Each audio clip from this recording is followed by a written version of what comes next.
Award-winning filmmaker turned freedom fighter, Aaron Russo was an amazing individual.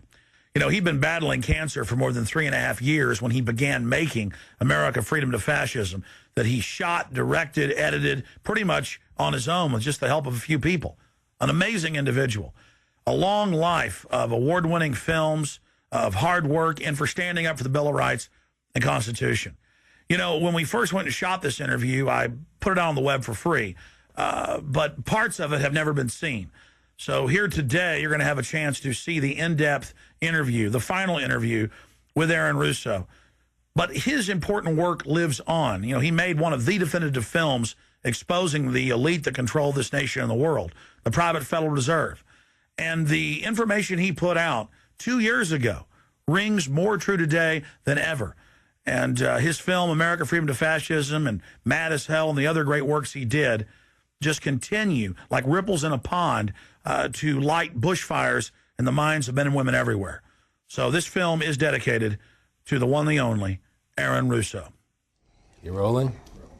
I'm honored to be interviewed by Alex Jones, a truth seeker, fighting for justice in America. Alex charming me. It's getting me all smiley. Aaron, when did you start to think something was wrong in the world, or start to find out about the whole banking cartel and the Federal Reserve System, the New World Order? Well, that was a progression of events. I've always been a very independent person, always believed in individuality, and that we were put on this earth to be unique individuals to fulfill our God-given potential, and that the only way to fulfill your potential is to be free, to find out who you are, and to make your errors, to make mistakes. And as I grew up, I began to realize more and more the government was inhibiting me in things that I wanted to do. And what happened, I was very successful in the ladies' lingerie business. I worked for my dad. He had a small undergarment business, and I created the first ladies' bikini panties back in 1963, actually.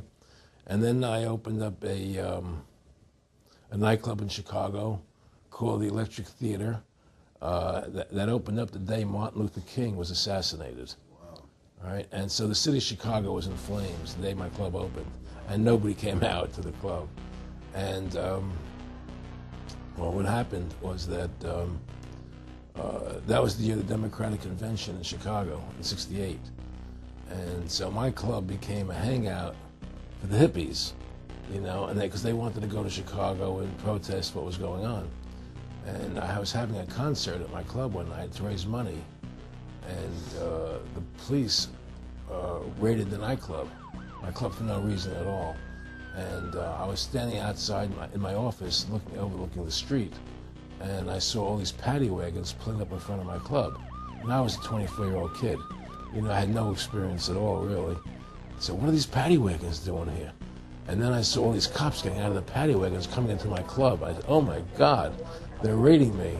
And so I ran down to the stage, and I got on the stage, and I stopped the band from playing. And I said to the people in the audience, we're being raided, you know, so sit down on the floor, cooperate, and plot your identification and cooperate with the police. And as I said that, two of the cops from behind threw me onto the floor and grabbed me and started dragging me out of the club.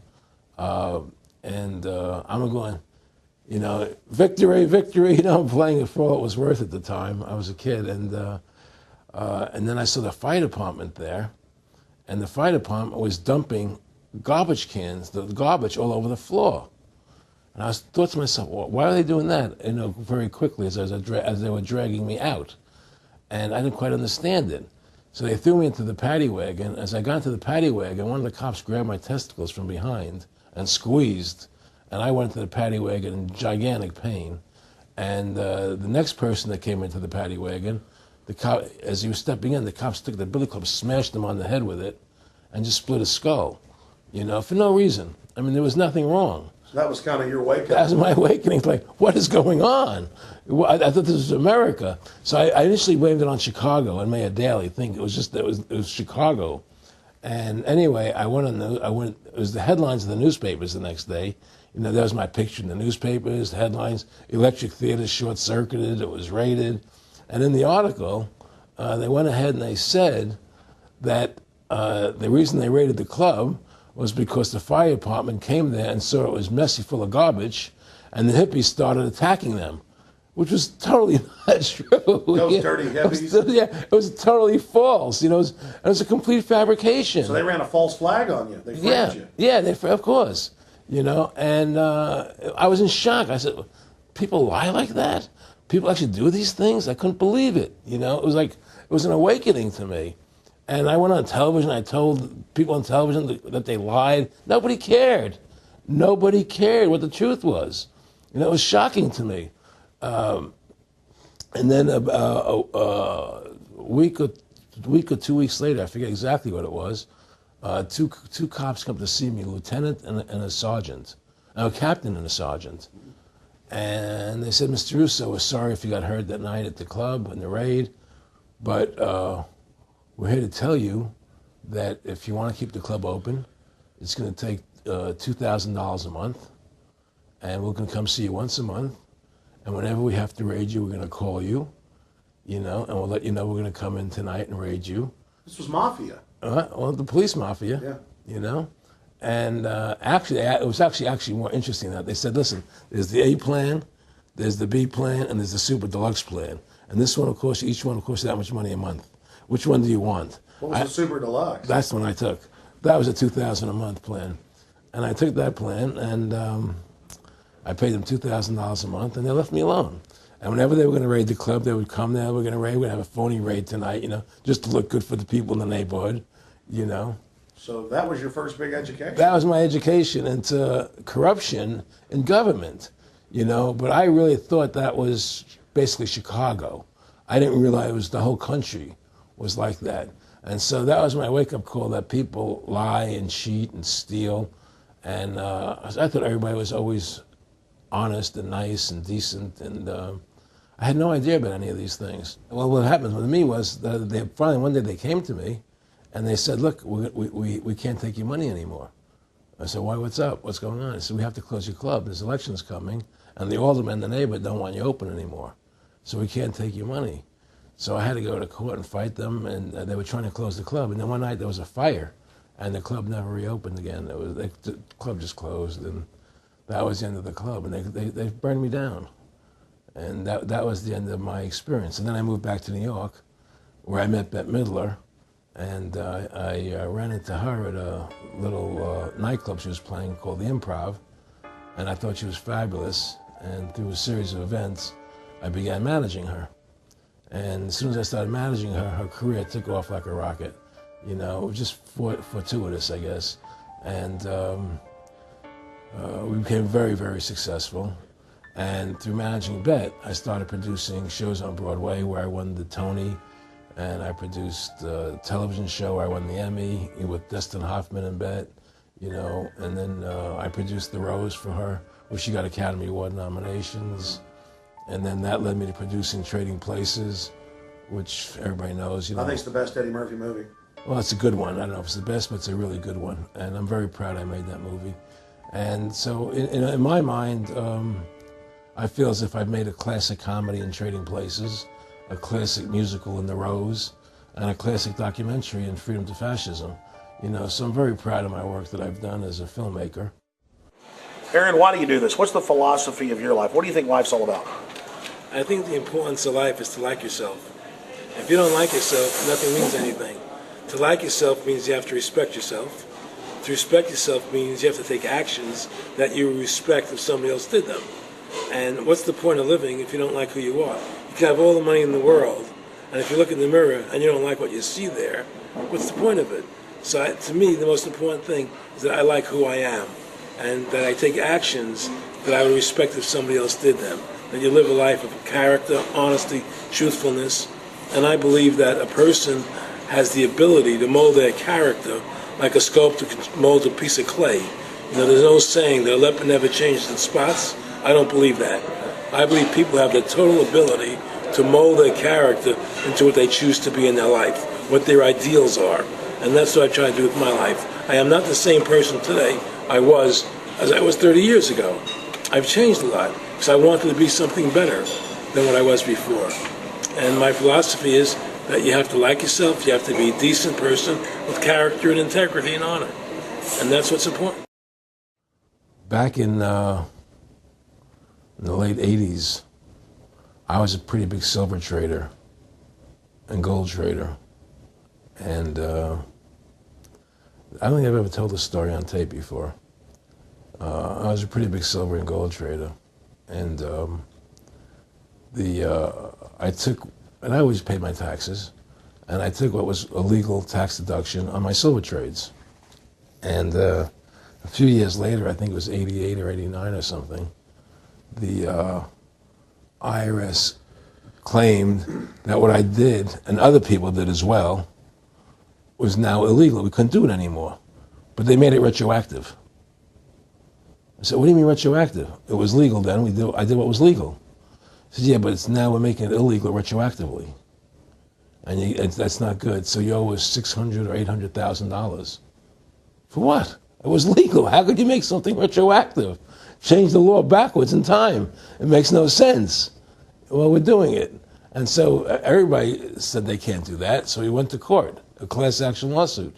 And the judge agreed with the IRS and said they could do it retroactively. And that's when I knew that there was something wrong in America with the IRS and the system here. You know, Aaron, you were telling me this story last night, and before you even finished saying, in the late 80s, the tax law, I said retroactive. And I knew that because they literally ruined my dad, but he paid. He didn't know. He still thought this was America. And it was legal tax law, what you're supposed to do. They said retroactively you owe, and with not just retroactive, but they said you also have penalties and interest. That's right. So how do you have penalties and interest on something when they retroactively changed the law? Well, first of all, they can't retroactively. How can you do something retroactively? Penalties and interest are a farce. The whole thing, because they do whatever they want to do. And that's when I realized America is not America. It's not the land that I was taught it was. Because they can do whatever they wish to do. And there's nothing the citizen can do about it. Now, you've made America Freedom to Fascism. I want to walk through that film, and I want to encourage everybody out there to get a copy of it on DVD. It was also in theaters around the country, and I think the best film out there on the Federal Reserve and the IRS and the whole banker scam, and I want to discuss that with you here. But I wanted to go back a little bit to the point that we discussed last night, where you don't advise people to not pay. And I do the same thing. People say, well, wait, you're saying it's a scam, but you're saying go ahead and pay it. And I like the way you summed it up. Well, it's really fairly simple. I mean, since making that movie, you know, many people come to me and ask me whether they should pay their income taxes or not, you know, and I never advise people not to pay. And the reason I tell them, I say, look, I've done a lot of research. The Supreme Court has ruled that the IRS has no authority. The 16th Amendment did not give the IRS the authority to tax your labor and your wages. That's a fact. All right, the Supreme Court is the law of the land, you know, and the IRS does not trump the Supreme Court. However, that being the case, the fact is, if the mafia would come to you and say, we want $2,000 a month or we're going to hurt you, I would not advise you not to pay them, because you may get hurt by not paying them. Whether it's legal or not doesn't necessarily matter. You're going to get hurt if you don't. It's the same thing with the IRS. They can hurt you. They can put you in jail. They can torture you. So if you don't pay them, you may get hurt. So I never advise people not to pay. You know, I tell people, yeah, pay your taxes. Look what happened to Congressman Hansen. Yeah, Congressman Hansen's a great example. Pay your taxes. But you know what? Shut down the Federal Reserve System, and eventually you won't have to pay those taxes anymore. See, the IRS is a symptom of the problem. The real problem is the banking industry and the bankers in this country. That's where the real problem lies. That's the root of our problem. That's why we've lost America, okay? So yeah, pay your taxes, because if you don't pay them, you might get hurt. And I've heard all the arguments, you know, what tax protesters say and so on and so forth. And I don't call them tax protesters. I call them the tax honesty movement, because they're being honest, you know, at least. But the fact of the matter is, you're being forced, you're being compelled to pay it, because you're facing jail sentences, you're facing time, you're facing corruption of the courts if you don't pay, right? And so you pay it, because you just like you'd pay the mafia.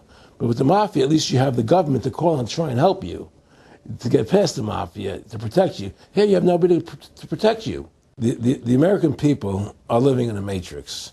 They don't understand the truth of how things are working in this country, you know? And let me give you an example of what I'm talking about. The very fact is that if you ask 100 people on the street, what kind of government is America supposed to be? 99% of them will tell you a democracy. America is supposed to be a democracy. But that's a lie. That's an illusion. The word democracy is not written into the Constitution at one time. It's not in the Bill of Rights. It's not in the Declaration of Independence. The Founding Fathers hated the idea of a democracy. They thought it was the worst form of government there is. And I agree with them. Because in a democracy, 51% of the people control 49% of the people. If you're part of the 49%, you're not free. America was founded as a constitutional republic. And in that constitutional republic that we have, 99% of the people can't take away the rights of 1%. You have your rights because you were born with them. You have God-given human rights that nobody can take away from you. The government, the majority, no matter who they are, I can't take away your rights. And that's what our founding fathers gave us. But the psychological operations that they do to us, they make us believe that we're a democracy and that majority rules, you see? And they want you to believe that. Because then they tell you this poll says this many want this and this many want that and this many want this, and it doesn't have anything to do with anything. Well, Hitler was elected. Hitler was elected. Hitler did everything legally. And in a constitutional republic, a minority is protected against a majority. Wasn't it Benjamin Franklin, to paraphrase, that said democracy is two wolves and a sheep voting on what's for dinner? Exactly. And then he also said, in a republic, the sheep would have a gun to protect himself. You know, and that's the truth. America's not a democracy, but you ask the most intelligent people what form of government America is supposed to be, they'll say a democracy. Because that's what they've been brainwashed. They've been psyoped into believing that. They believe that we're in Iraq. They believe we're in Iraq to promote democracy. The word democracy, you hear George Bush saying democracy means freedom. No, democracy equals New World Order. Democracy equals slavery. The word democracy is not synonymous with freedom. It's the opposite of freedom. Democracy is the worst form of government you can have because it's majority rule. And the government can tell you exactly what they want to tell you to do because the majority wants it. I don't care what the majority wants. I live my life as I choose. And if I don't commit violence, theft, or fraud against another human being, I can live my life as I wish. That's my choice.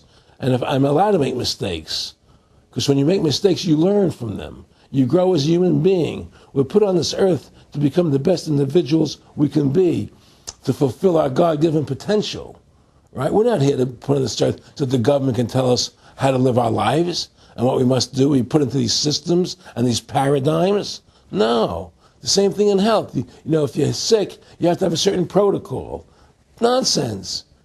You know, be individuals, think for yourself, have critical thinking, you know. And so what's happened is that because they've taught everybody that we're a democracy, which is not true, now, so then in 1913, they bring the Federal Reserve System into being, right? And now you have this Federal Reserve System, which then in 1913 got the right to create money for the government, when before that the government created its own money.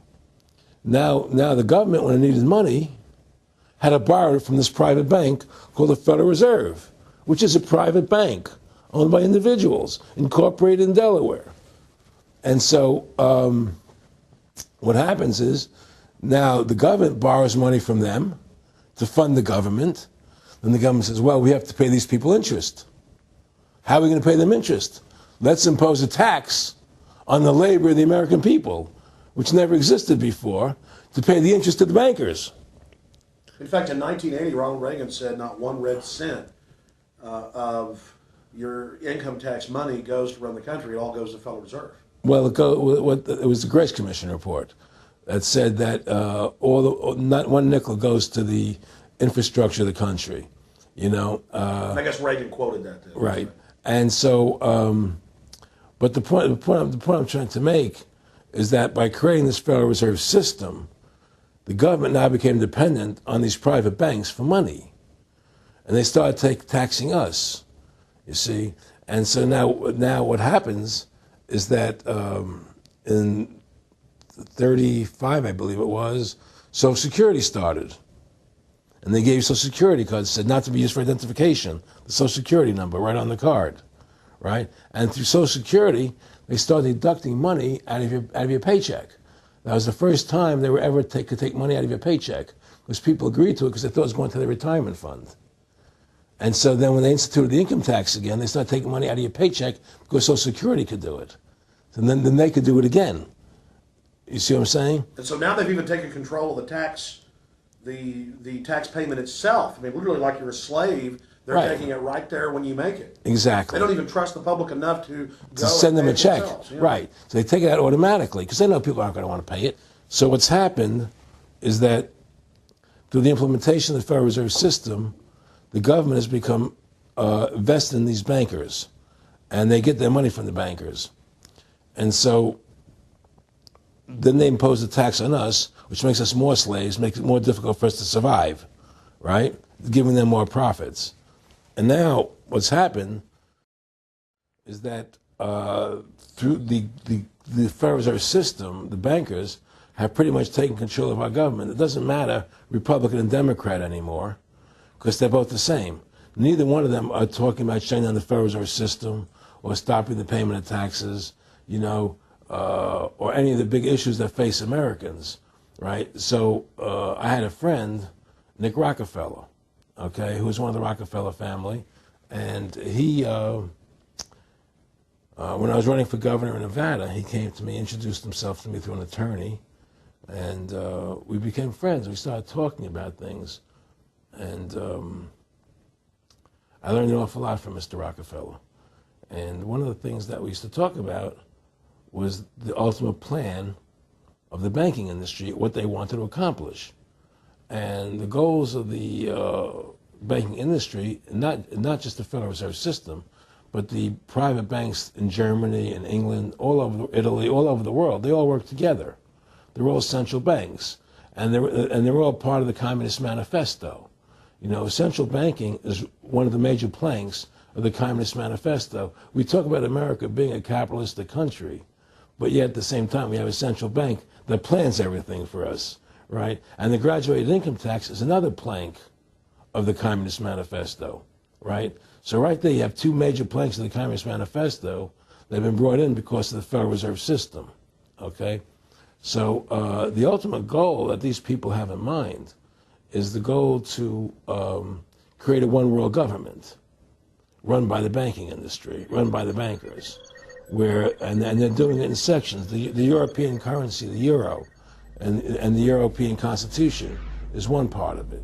Now they're trying to do it in America with the North American Union, right? And they want to create a new currency called the Amero, right?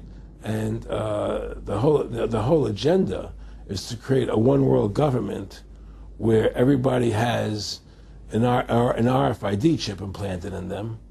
All money is to be in those chips, right? There'll be no more cash. And this is getting me straight from Rockefeller himself. This is what they want to accomplish. And all money will be in your chips. And so instead of having cash, anytime you have money in your chip, they can take out whatever they want to take out whenever they want to. If they say you owe us this much money in taxes, they just deduct it out of your chip digitally. Total control. Total control. And if you're like me or you, and you're protesting what they're doing, they can just turn off your chip. And you have nothing. You can't buy food. You can't do anything. It's total control of the people. And that chip's connected to a database that has your purchasing records, what you do, what Everything. you sell. Everything is in there, And so they want a one-world government controlled by them, everybody being chipped, all your money in those chips, and they control the chips, and they control people. And you become a slave. You become a serf to these people. That's their goal. That's their intentions. More than a decade ago, I began getting secret government documents, and we published them, where the feds were training the local police and the military that gun owners, conservatives, people that made frequent references to the U.S. Constitution were terrorists. That's a quote.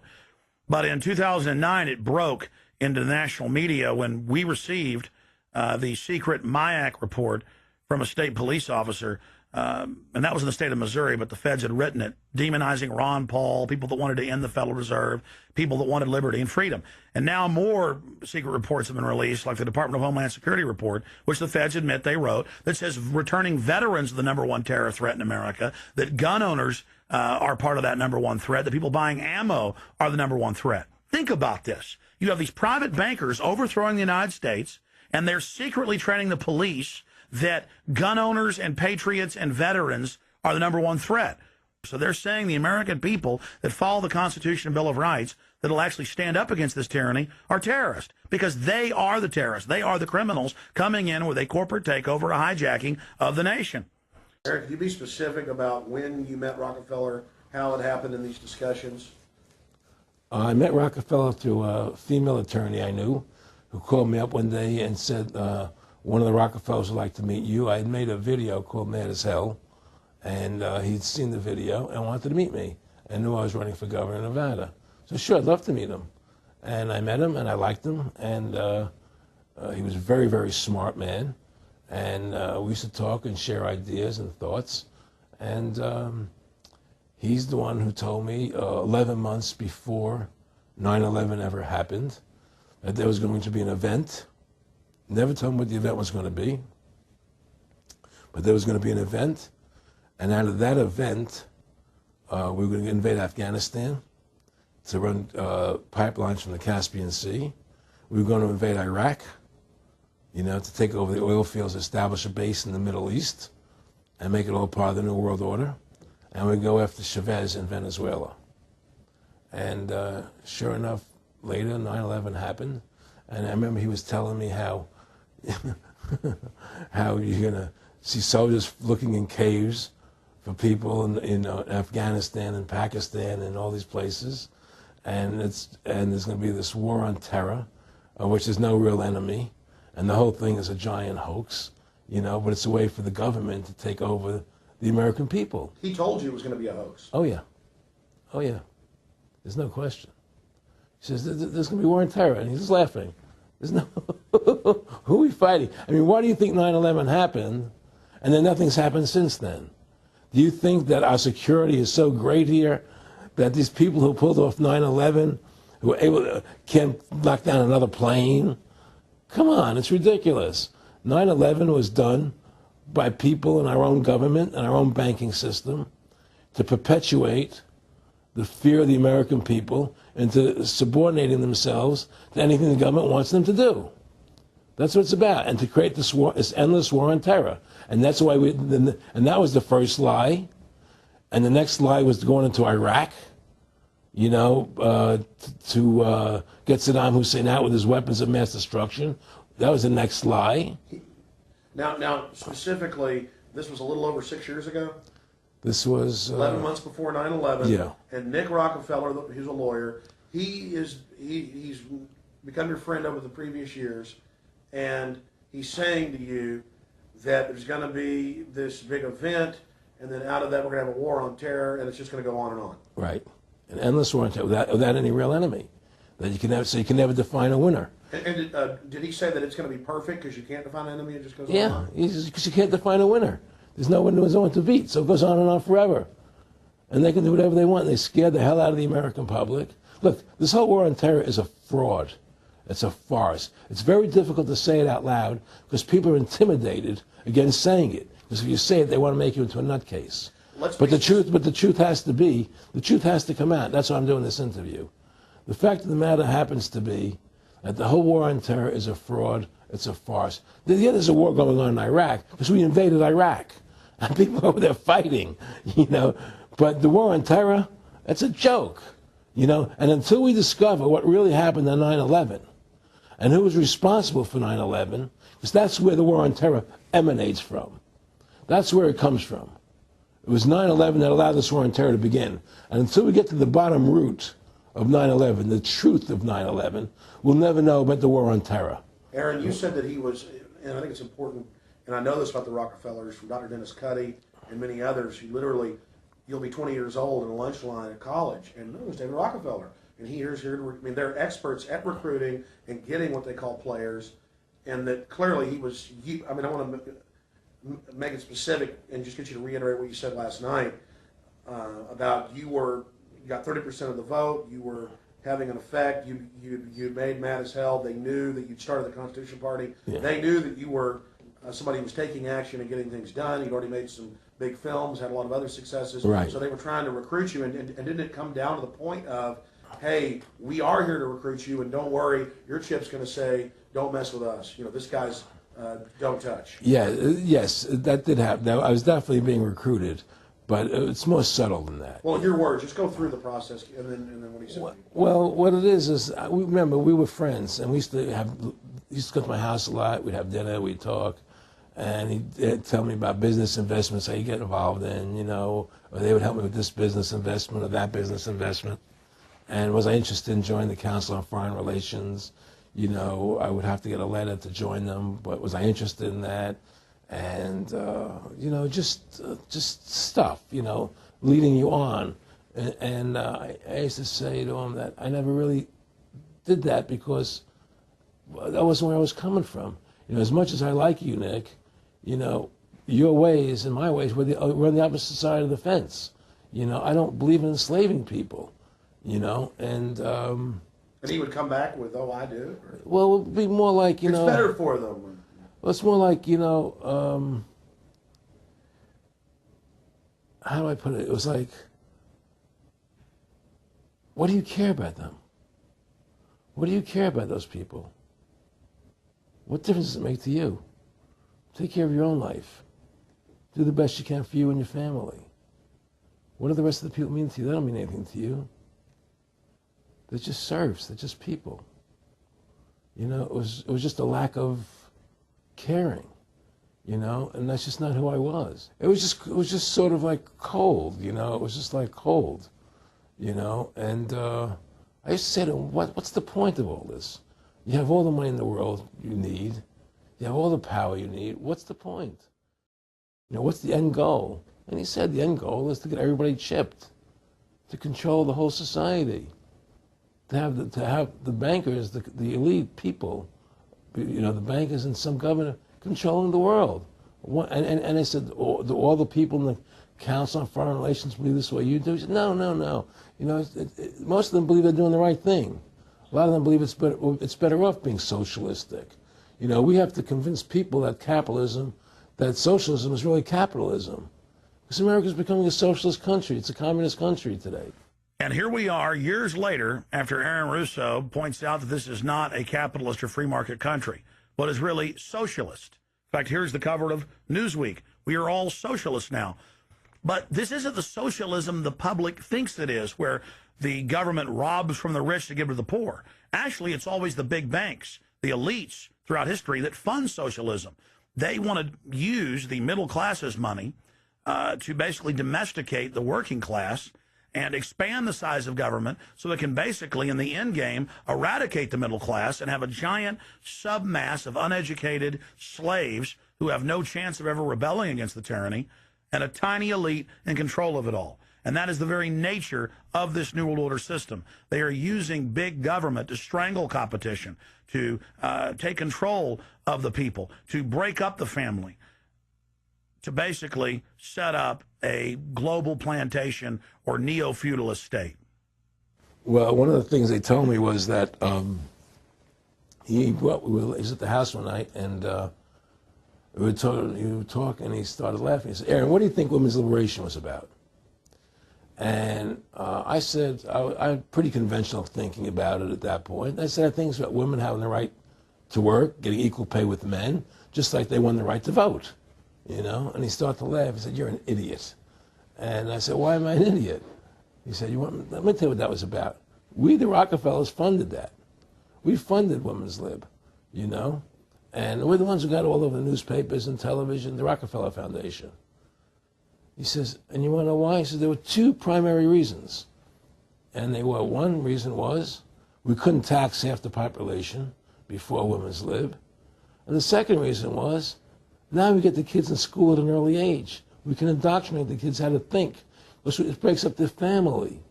The kids start looking at the state as the family, as the school, as the officials, as their family, not as the parents teaching them. And so those are the two primary reasons for women's lib, which I thought up to that point was a noble thing. You know, when I saw their intentions behind it, where they were coming from when they created it, the thought of it, I saw the evil behind what I thought was a noble venture. Aaron, did you know that Gloria Steinem, in one of her own books, now admits the CIA funded Miss Magazine? No, I had no idea about that. No, I never heard that. Yeah, we're going to... CIA funded Miss Magazine? Funded Miss Magazine with the stated goal of taxing women and breaking up the family. No kidding. I never heard that. Well, Nick told me. I mean, I know it, but not because I know the CIA was involved in it. Well, Gloria Steinem was proud of it. Oh, the CIA wanted to help women. No kidding. So they funded it, yeah. And of course, it's divide and conquer. Right, and of course. What they do is they focus in, obviously, on real problems. Women were getting shafted in many ways, but the elite wasn't planning to help them. They were planning to really shaft them and take men away from them. Look at what they did with black families. You only had about 10% illegitimacy 50 years ago in black communities, and now it's over 90%. And look at welfare. You were going to give you some money, but you can't have a man in the house. Right. And so that was further to degrade the family. Totally destroyed. And now illegitimacy is over 50% in the general population. Right. Well, see, the whole thing is these people control the money, so they make all the rules. You understand? And they put whatever rules they want into effect. And the truth is, America has really become a socialist, communistic country. And everybody says it's a capitalistic country. It's not a capitalistic country. You know, how could it be capitalistic when you have a central bank? That's the first. It can't be. You know, It's a planned economy. It's a planned economy. It's a phony. If they want to create prosperity, they just print dollars. They just make dollars or put digits into the economy, and now you have prosperity. You don't have real prosperity. You don't have real manufacturing. You just have money being injected in. It's an infusion of credit, which only makes the government go into more debt. Into more debt. The Federal Reserve is poison to our country. Of course it is. It's poison. Whoever makes the money makes the rules. Rothschild said that, and they make the money. Why are we allowing these private bankers to make the money for our country? It makes no sense. Why are we paying interest to these banks to make money for us when the government can do it itself without paying interest and without all that debt? There's no answer to that question, and it's the question no politician will raise. Everybody talks about America's debt, how much debt we're in. We're in debt because we have to borrow money. But we don't have to borrow money. They designed it so we go into debt. Exactly. We can create the money and back it by gold so they can't create too much of it. So you don't have the inflation. And do what the founding fathers gave us. But instead, the bankers make the money, they control the government, they buy the politicians, they tell us who gets into office. You have computer voting, that's a fraud. They do whatever they want to do to us. They do whatever they want to do to us. And it has to stop. My friendship with Nick Rockefeller was one where we expressed ideas to each other and thoughts and philosophies, and he wanted me to become part of what they were doing, and for me to become a member of the CFR, and offered various business opportunities for me to get involved in, and for me to not take up the fight or the battle that I've been taking up in the past, you know, to drop that idea, because what was the point of my fighting for the people? I was a guy who was very successful in the movie business, and I saw the truth of what was happening. I tried to express it to the people, and rather than having me express it to the people, they wanted me to join their side because I was a mover and a shaker, and rather than me opposing them, to join them. It was real simple, and he tried to recruit me into that situation, and I didn't go for it. Did he get angry when you didn't go for it? No. And, you know, it's like, you know, I remember one time he said to me, you join us, so you have an ID card there, and, you know, you have a chip, and your chip will say KMA on it. And I said, what does KMA mean? He said, it means kiss my ass. And anybody stops you, a cop or whatever, and you show them your card or your chip, and they'll know to leave you alone, because you're one of us. One of the central pillars of tyranny is that the establishment is exempt from the laws that they pass for the rest of us. We saw it in Rome. We saw it with Hitler.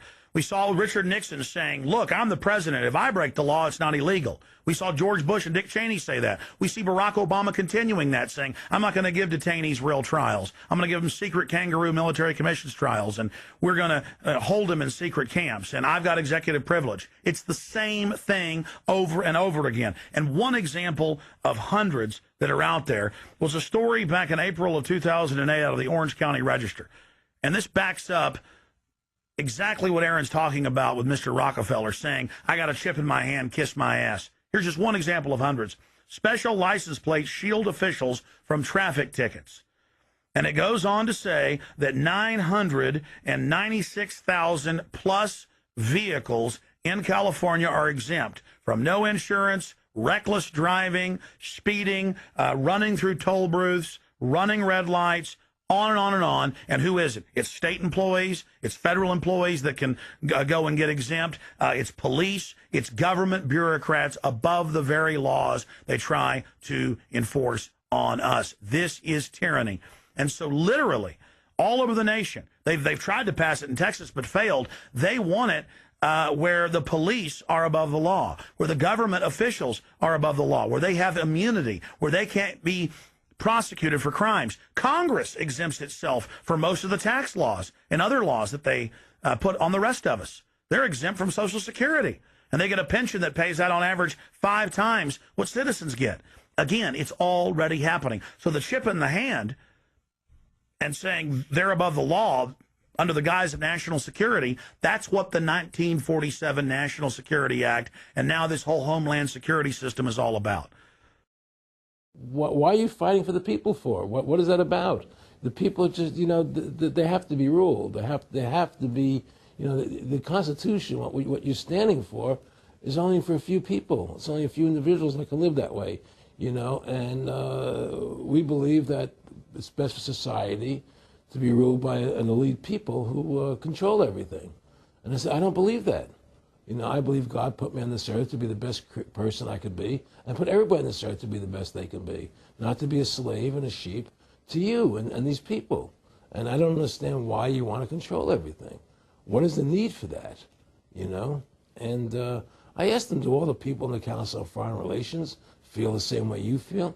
He said, no, a lot of them think they're doing the right thing. They think that socialism is the best way to go. They think that, that they're doing the right thing. But the people at the top, they all know the truth of what's happening, and that's what it is. So it's compartmentalized within the elite structure as well. Of course it is. I mean, all the people that are in the CFR, was that 2,000-3,000 people? I forget what, like Dan Rather. They don't know what's going on. They join the CFR because it's prestigious. They think it's good for business. It's good for this. They don't know what's really happening. The evil that comes out of it, that's emanating out of it, and to me, the biggest evil is what's happening right now, because what happened on 9/11 is a phony, and we've never learned the truth about 9/11. That's the question I wanted to follow up on. He tells you 11 months before there's going to be an event, all this is going to happen. What did you think on the morning of 9/11? Where were you, and did you think about Nick Rockefeller and what he had told you when you saw those towers fall? No, I was actually in Tahiti when 9/11 happened, and I got a call from my son, and my son said the Twin Towers, they were just attacked, and they were falling down or something. So what are you talking? I was in Tahiti, I was asleep, and he says, yeah, they were hit by a plane, da da da da. And so where I lived, where I was in Tahiti, there was no television, so I had to run around the other side of the island to a hotel where they had, and it was all on television, and that's when I first saw the stuff on TV about it. And I didn't immediately equate it to Nick, but when I realized that we're going to go into Afghanistan, Iraq, and as that developed, I realized what it was. How could there be a war on terror and actually say that we're having a war against terrorism and leave the borders wide open? If you were the President of the United States, or I were the President of the United States, and 9/11 really happened the way they want us to believe it happened, the first thing you would do is shut down the borders so people couldn't get in the country to harm you. But they left the borders wide open because the bankers want the borders open because they want a one-world government. They want a North American Union. They don't want borders here. The 9/11 was only a manifestation. It was done to create a fear in the American public right? So that we will obey what they want us to do. And take Richard Reed, the shoe bomber. Here's a guy who was 6'6", ugly as could be. I heard he smelled, okay? He sits in coach on a plane, lighting matches to put his shoe on fire, surrounded by people. It's idiotic.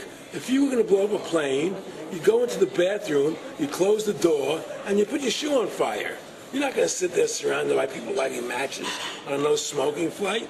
They want you to believe this nonsense. It's ridiculous. 7-7's come out now, and the majority of the British people think it's an inside job, and all the evidence points towards it being an inside job. Yeah, I mean, what happened in England, London? Yes. All this is nonsense. It's just keep people in fear.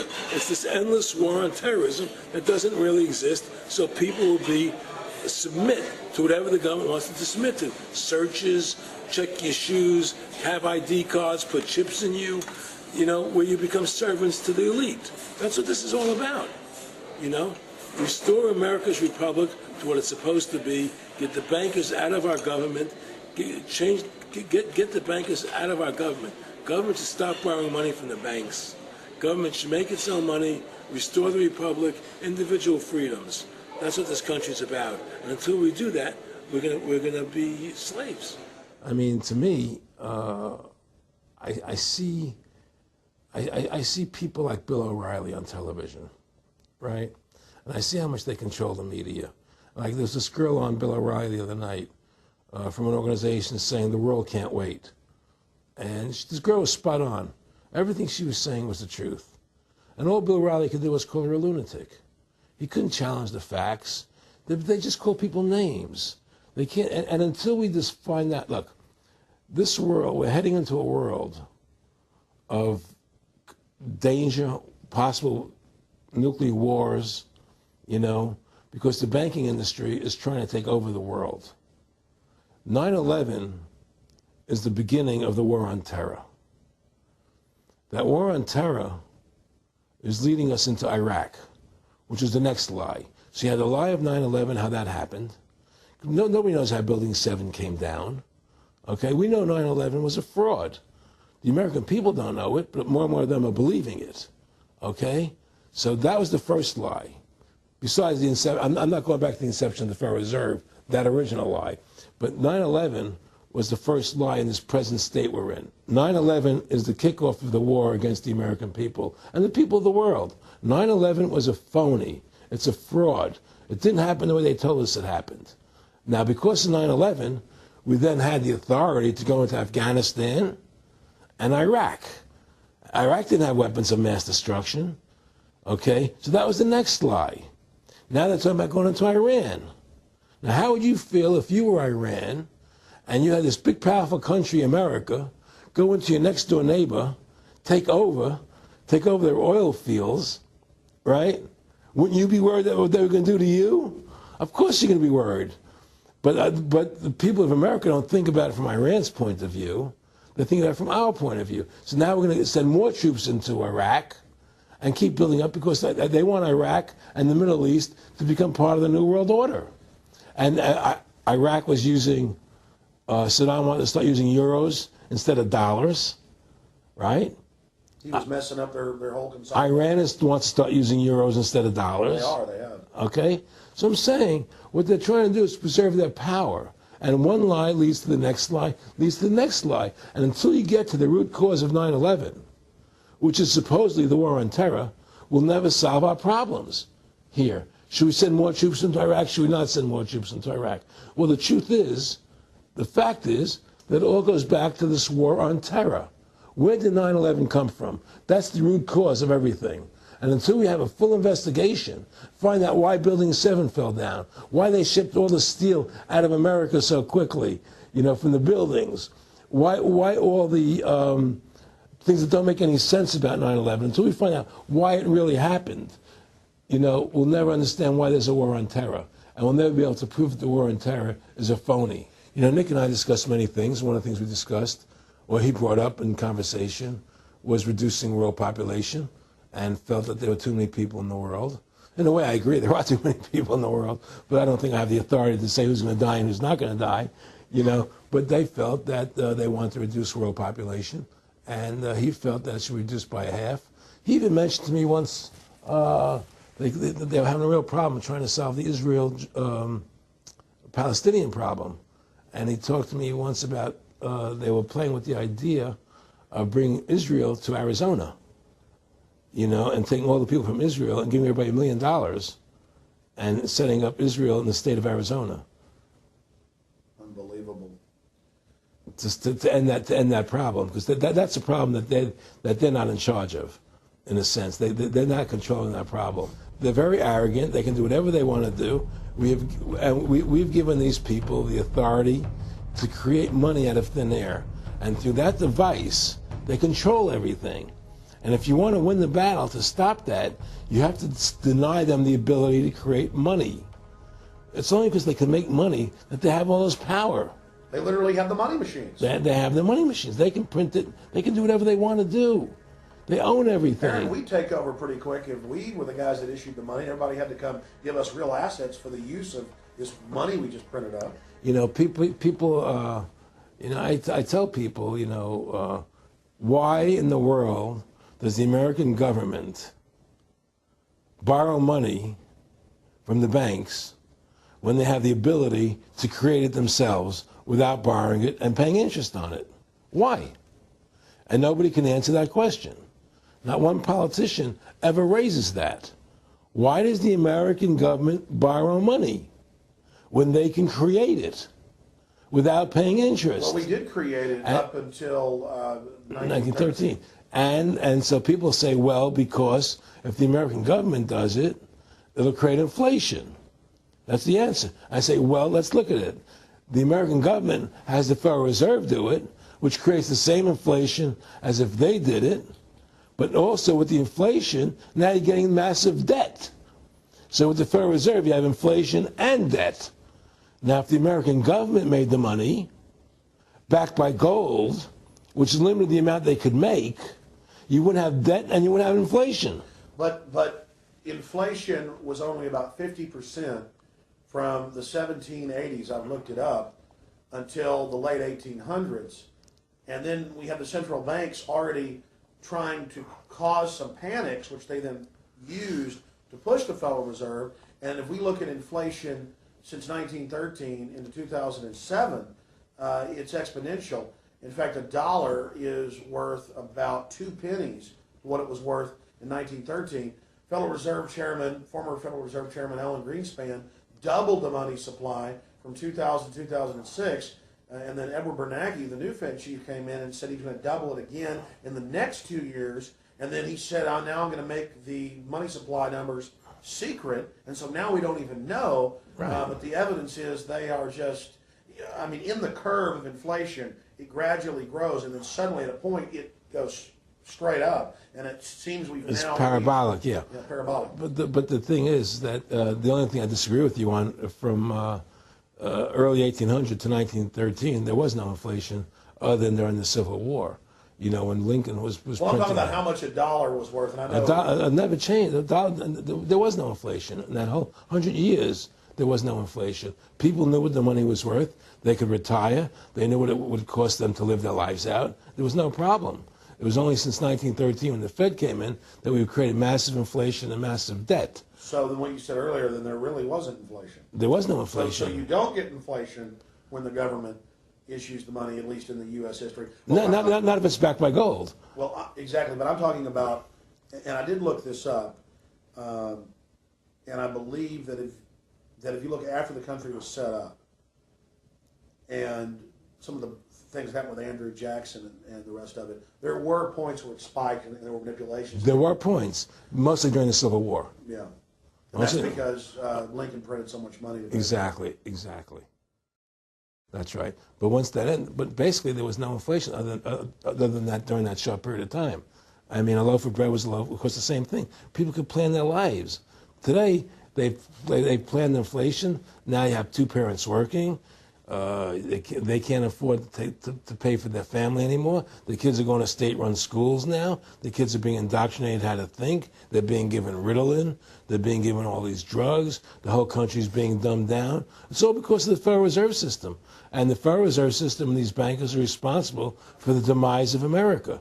And if we ever want to win this battle, you must shut down the Federal Reserve System. And we must shut down these bankers and restore sound money to this country. Will you talk a little bit about some of the families that own the private Federal Reserve, the stock in it? And I mean, obviously, you say you're not a big expert on Bilderberg Group, but you talk about how it's the same system worldwide. It is the same families. They meet and kind of set the policy each year, and then it goes to the Royal Institute of International Affairs in England, it goes to the CFR in the U.S., and then these are their management bodies where they wield control, really the de facto Congresses over the nation. So, I mean, I would like to get you to speak some about the families that own and run the Federal Reserve, and if you can't connect it into these other international bodies. Well, I can't speak to those families because I only speak about, what I know for fact. Everything else is speculation, and I don't like to speculate. I know about Rockefeller because I was friends with him. We talked about it, and I can tell you firsthand. What did Rockefeller tell you about the Federal Reserve and their family owning part of it? Well, he said the New York Fed is the main controlling interest of the Federal Reserve System. They control the bulk of it. So the New York Fed is really the Federal Reserve System. Even though there's 12 different banks, it's run by the New York Fed. And the New York Fed is basically the Federal Reserve System. So who's ever running the New York Fed is where, and the families that control it, control the New York Fed. And they're the main engine behind the Federal Reserve System. And that's a wing of the Bank of England. Well, the Bank of England and the Federal Reserve are partners, and the Bank of England is a private bank, and so is the Bundesbank in Germany, and the bank of all the banks of the G8 countries are all private banks. They're private central banks. And look, what happened in Europe? Didn't Europe vote down the European Constitution? Yes. They're still doing it. Didn't they vote down the euro? They're still doing it. They don't care what the people vote. They do whatever they want to do. What we want doesn't matter anymore. It's their agenda, it's their plans that matter. Isn't that prima facie evidence of a tyranny? Well, there's no question we're in tyranny.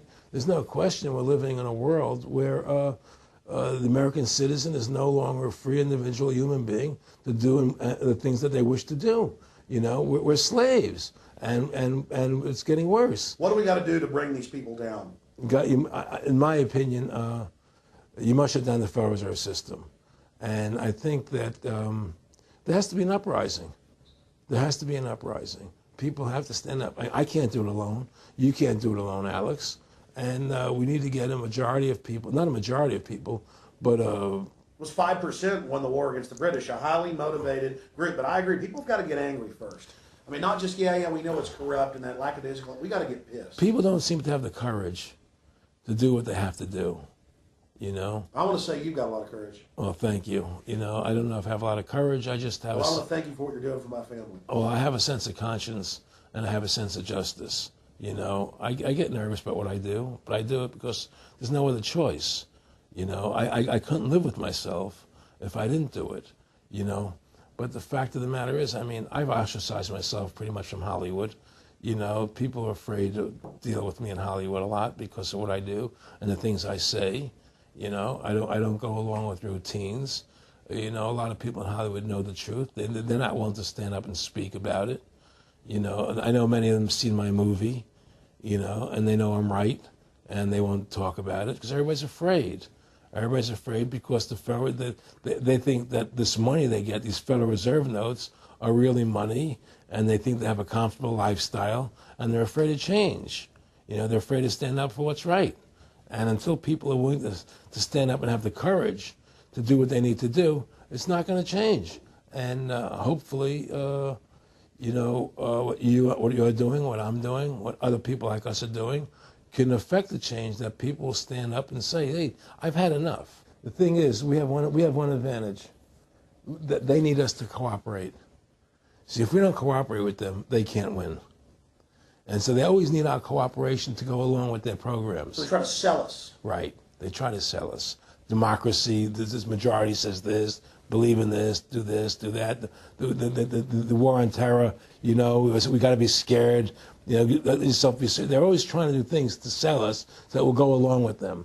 And once we learn not to cooperate with them, then we win the game. And that's the point. Don't cooperate with them. Don't go along with the program anymore. Stop it. Join forces. You and I should run for president and vice president and take over this country and bring freedom back to this country. You know, that's what it's takes. Like two people like you and I, statesmen who believe in freedom, who believe in Thomas Jefferson and the Constitution and the founding fathers to make this country whole again. Because right now it's in the grip of the evil ones, you know.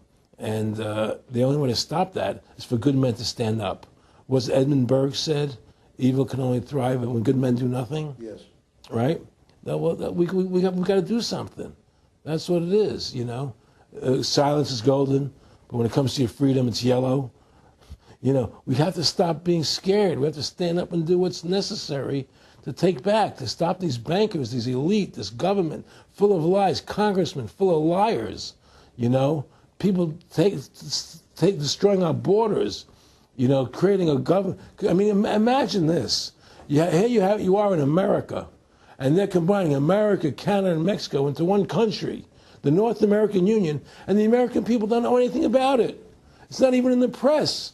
They'd rather talk about Rosie O'Donnell and Donald Trump calling each other names than discussing the fact that we're merging into one country.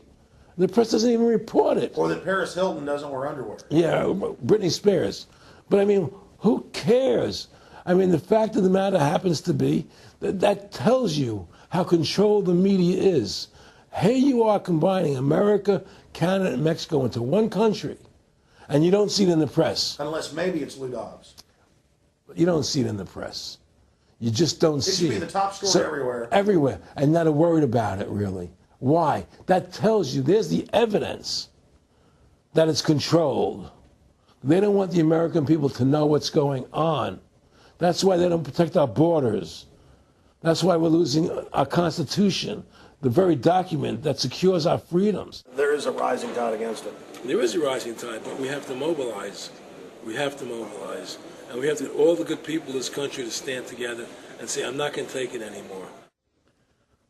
Well, I think if you analyze the situation, and if you realize that since the Federal Reserve has come into being in 1913, illegally, without a constitutional amendment, by bribing a few senators during Christmas vacation, they turned over the most important power that the American government has, the creation and issuance of money, to a private bank.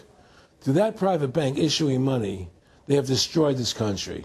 They have destroyed the purchasing power of the money in this country. They've created social programs that are destroying this country.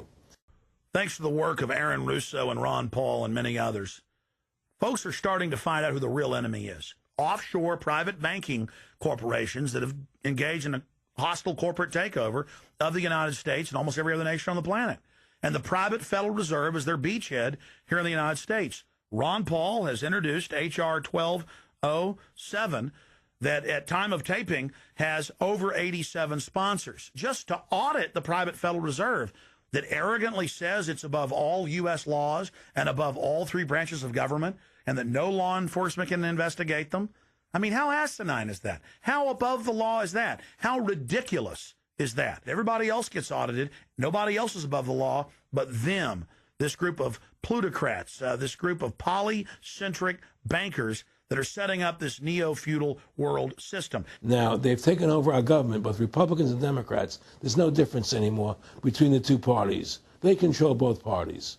It doesn't matter to them which one wins, because who's ever running for president will be someone they anoint, okay? Whether it's Hillary Clinton or John McCain running for president next year, they're going to be people that are going to do what they want them to do. And the fact of the matter happens to be that you can't win an election unless you have enough money to win. They make sure who gets the money. The most important point is they control both parties. And the public continues to only focus in on the distraction of the left puppet and the right puppet instead of looking at the puppet masters.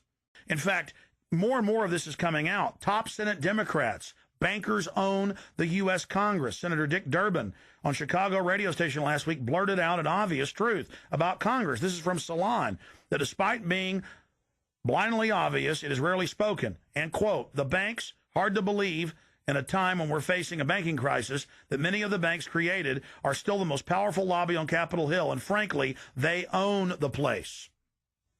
So there is one of the most powerful Democrats in the country, top Senate Democrat, saying bankers own the U.S. Congress. It's true. Let's admit it. Let's stop debating the two puppets they put out in front of us, the liberal puppet, the conservative puppet, And then every time we wake up to one of the puppets, they just replace it with another puppet. Let's look past the puppets to the puppet master above them that's controlling the puppets. That's all Aaron Russo and myself and Ron Paul and so many other people are saying. Let's get back to a culture of liberty versus tyranny, not this left-right diversion.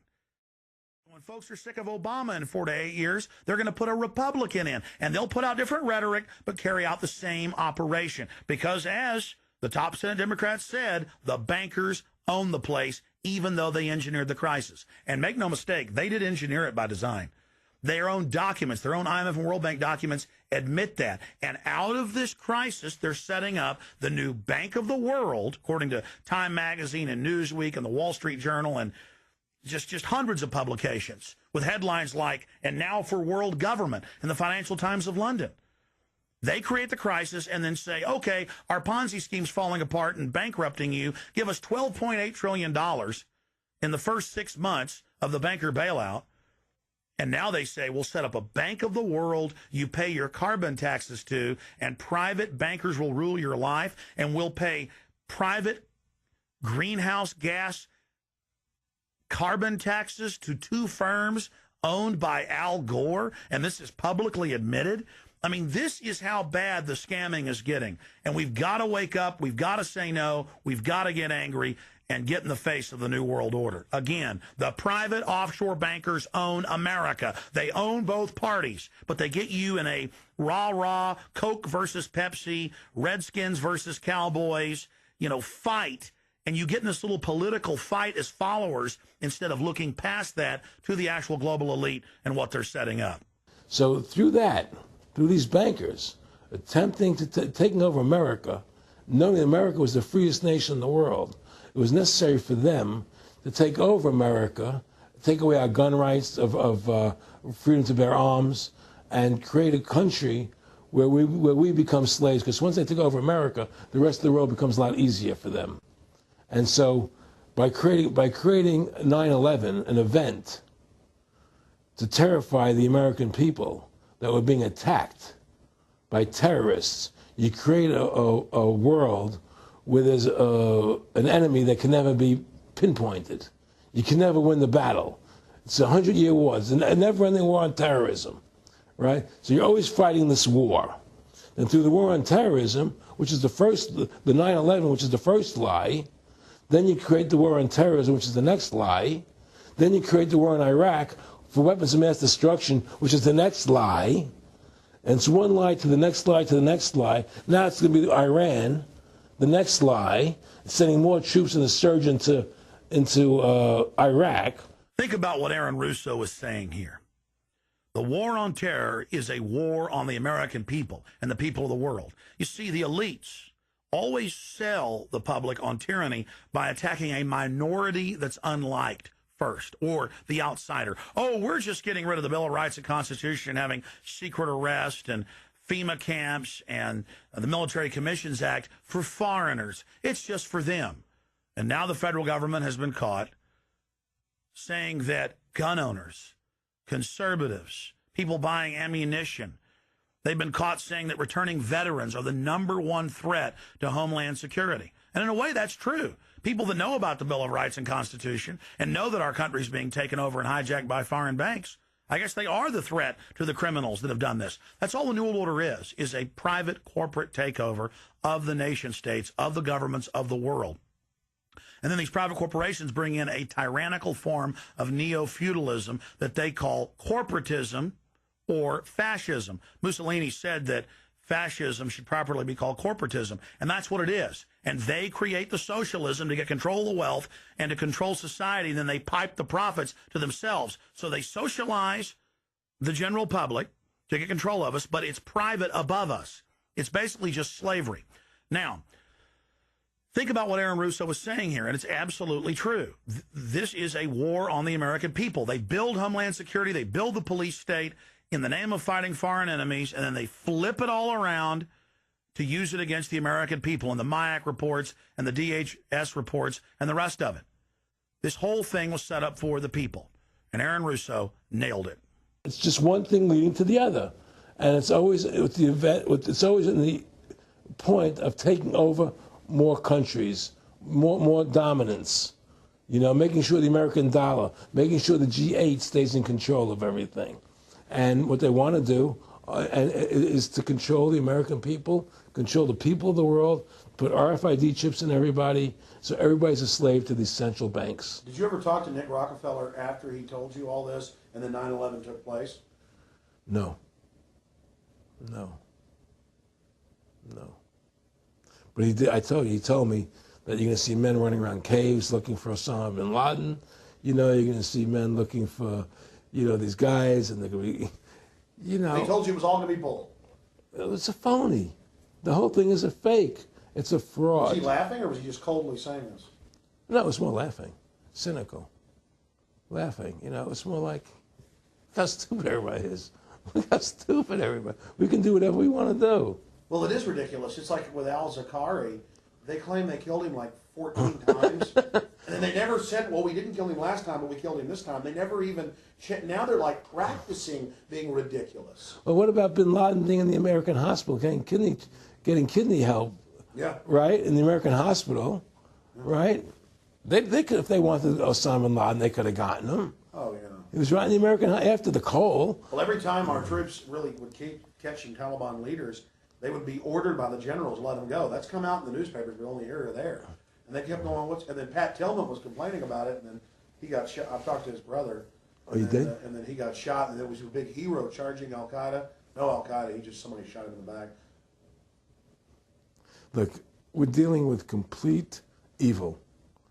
We're dealing with complete evil. And until the American people wake up and say, we don't want this evil in our country anymore, and we want to come back to a country of decency and goodness and integrity and honor, we're going down that road. And that's what it's going to take. It's going to people to stand up and say, we don't want to live in this kind of a world anymore. I believe we should pull all our troops out of Iraq. I believe we should leave other countries alone. Let other countries live their lives the way they choose to. Stop trying to spread democracy around the world, which is the worst form of government there is anyway. Restore our republic to what it's supposed to be, and go back to what the founding fathers gave us, and try and restore that. Restore the republic. Like the point of everything is that we have to mobilize. Each one of us. You and I can't do everything, Alex.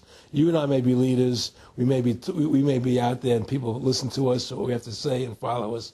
But the truth of the matter happens to be, it takes all Americans to stand together, to stand tall, to mobilize and say, we're not going to take this anymore. I'm mad as hell. I'm not going to take it anymore. We're going to stand up and fight the battle. And you and I can't do this alone. We're just leaders of the thing. But other people have to join in with us and stand side by side, shoulder to shoulder, and say, I'm not going to take it anymore. That's what it's going to take to win this effort, and to stop cooperating with the government and with all their rules and regulations, and to wake everybody up, to hand out DVDs of my movie, to hand out DVDs of your movie, to educate everybody to what's going on. Well, if you don't fight the corruption and you don't stand up for what's right in life, you're going to end up being a serf and a slave, and you're leaving your children a world that you wouldn't want to live in yourself. So how can you, in decency, behave that way? You have to stand up for what's right in life. And unless you do that, you're nothing. Well, freedom and liberty is what people really want, and it's time to stop the duplicity of the government from lying to us. You see, many people know the truth of what's happening in this country. They know the truth, like the numbers you gave about 9/11. But they're afraid to stand up. People have to find their courage and stand up and say, I'm not going to take this anymore. I know the truth, and it's like they create a situation where if you tell the truth, you're considered a lunatic. In other words, if someone goes on a TV show and says 9/11's an inside job, oh, you're an idiot, you're crazy. They call you names. You can't be afraid of that. Well, it doesn't work anymore. I mean, they have no facts. Just calling you crazy doesn't make you crazy. Well, we know that. They also go get kooks who are kooks to put them on and then say they represent us. That's right, exactly. Another tactic. Exactly. And Bill O'Reilly's great at that. Sean Hannity is great at that. They just put people on who they can dominate, But why do you think guys like that, they're not stupid? I mean, I've talked to people that know. They know the truth. Why do you think they decide to join the evil? That has to be in their hearts. I mean, I had the opportunity to do that, and then in my heart, I couldn't do it.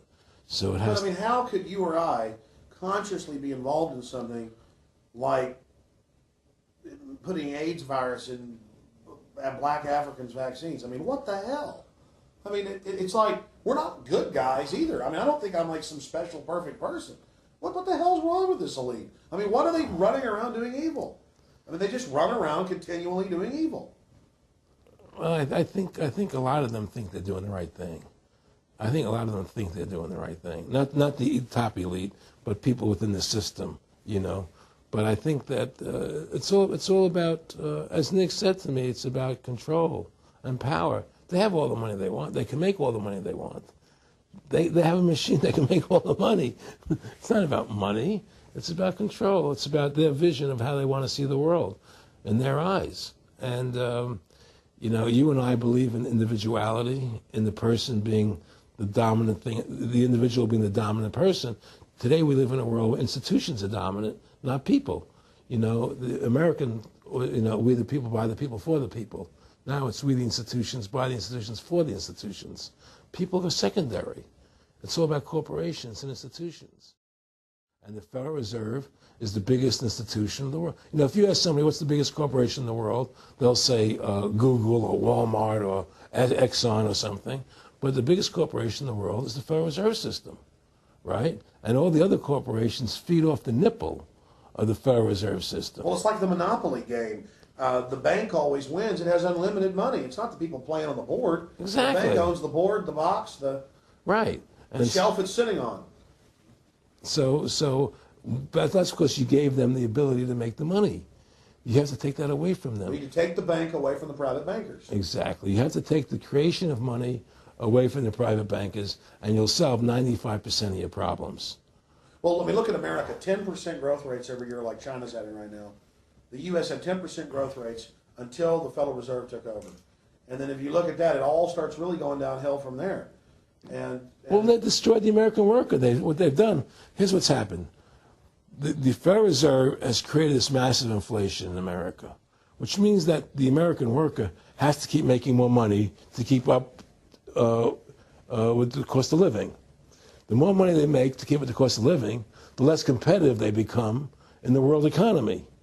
So now what happens is we have to pay our workers so much to keep up with the cost of living, say, well, screw the American worker, let's go overseas now and get the cheap labor.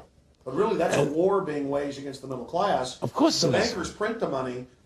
I mean, really, this is a war being waged against the middle class. The bankers print the money. Everything they're doing is about destroying any private pools of wealth or independence. Yeah, but what I'm trying to say is because of the inflation that they've created, they've now allowed other countries to outcompete us.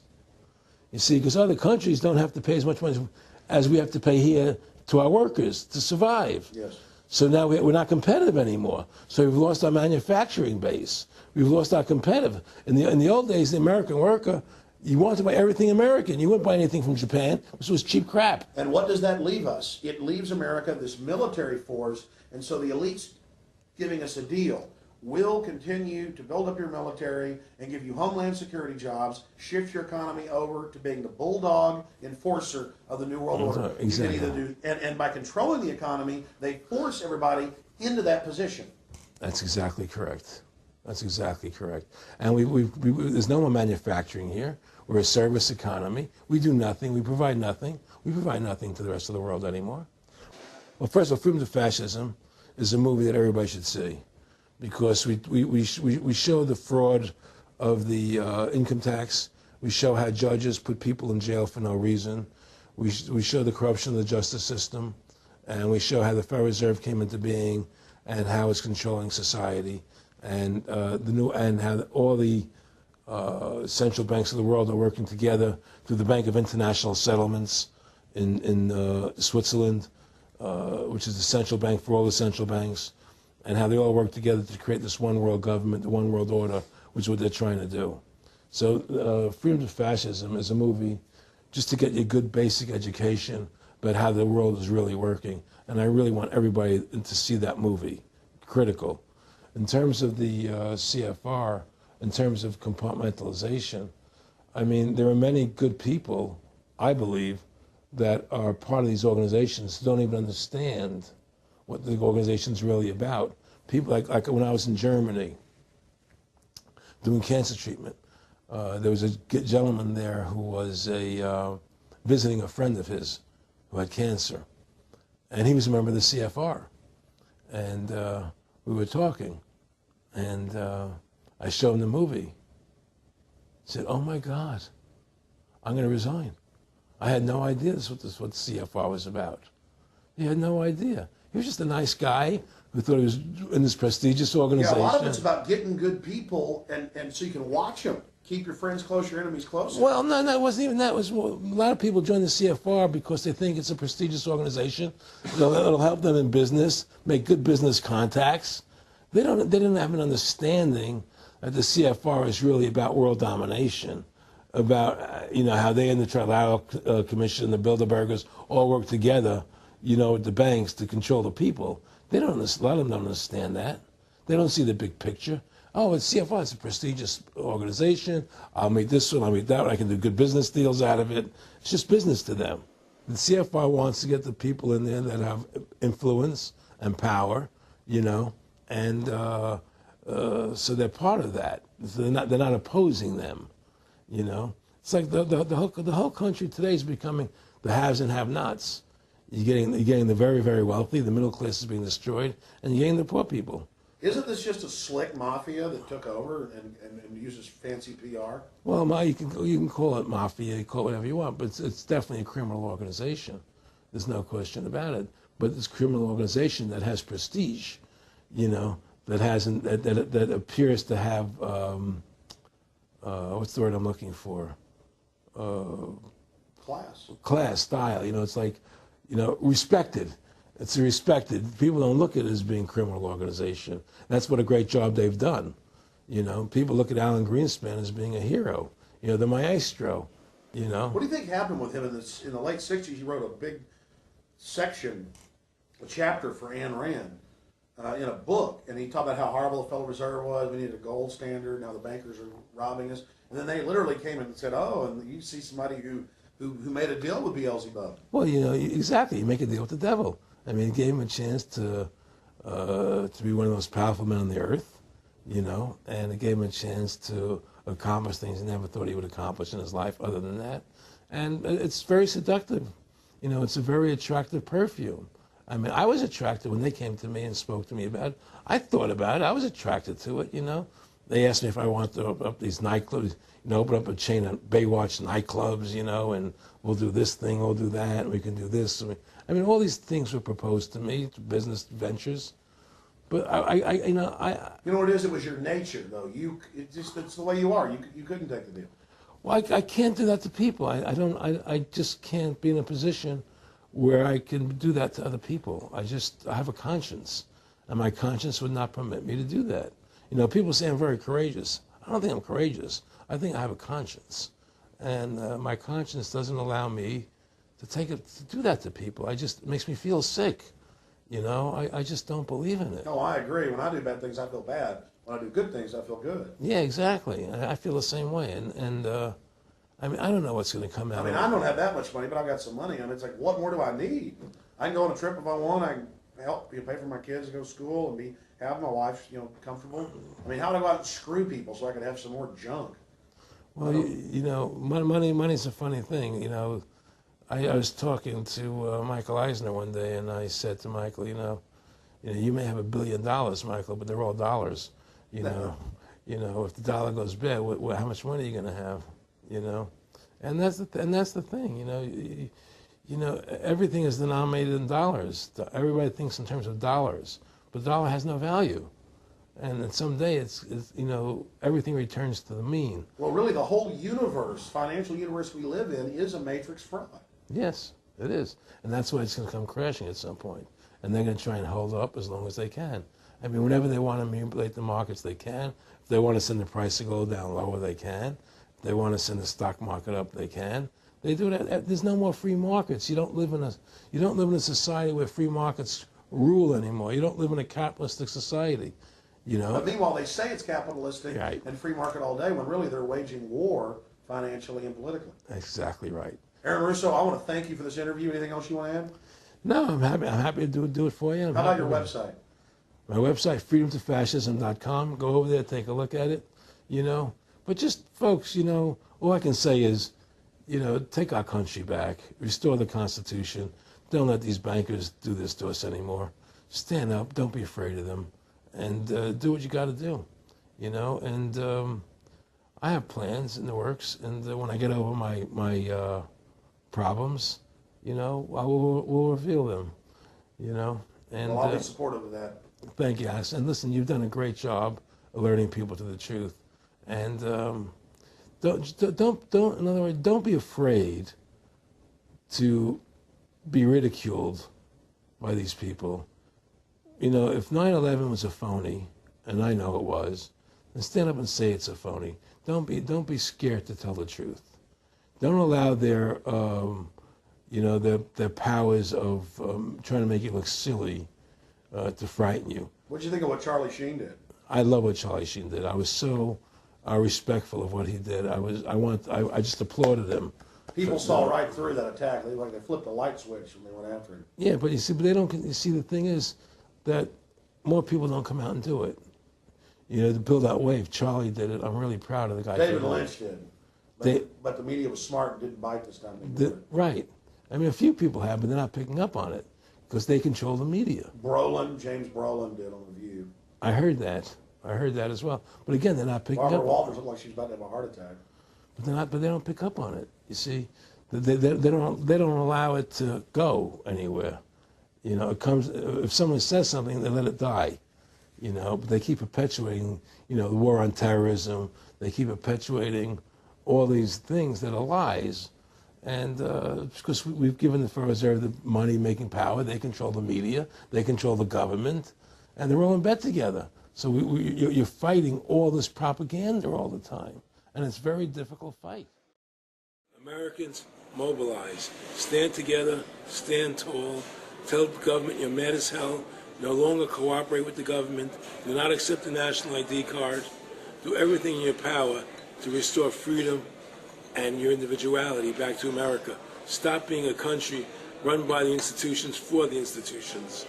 Let's go back to we the people, by the people, for the people, as opposed to we the institution, by the institution, for the institution. Stand up for your individual rights. Stand up for the godliness that's in each and every one of us. Thank you for watching this historic interview with Aaron Russo. Please don't just stand down after watching this film. Research the private Federal Reserve for yourself. Realize it is the main head on the Hydra that we have to go after. Realize that we can fight the political parties all day, but until we go after the heart, the root of the problem, nothing's going to get better. We have this ruling class of private bankers that issue all this fiat currency, and they have committed unbelievable crimes and have the audacity to claim that they're above the law. Ladies and gentlemen, now more than ever, we don't have a choice. It's us or them. Either the New World Order is removed from power, or the world faces more wars, more tyranny, and a nightmarish police state carried out by these eugenicists.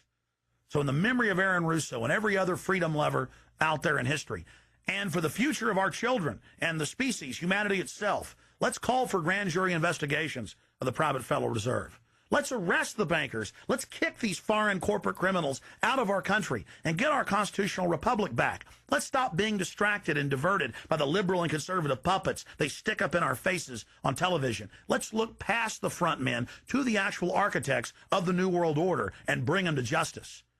There's no way these arrogant bastards can get away with this if we expose them and speak out against them. And more, it's coming out even in the mainstream media that they are a pack of criminals who are above the law and who have hijacked our nation.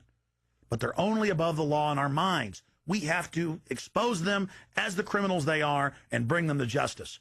Look in the mirror. You are the solution. Take action and join the ranks of folks like Aaron Russo, Ron Paul, and so many others. God bless you all, and thank you for watching this presentation. Now spread the word about the true enemy of the people in the Fed, in the New World Order, in the hegemony of private central bankers.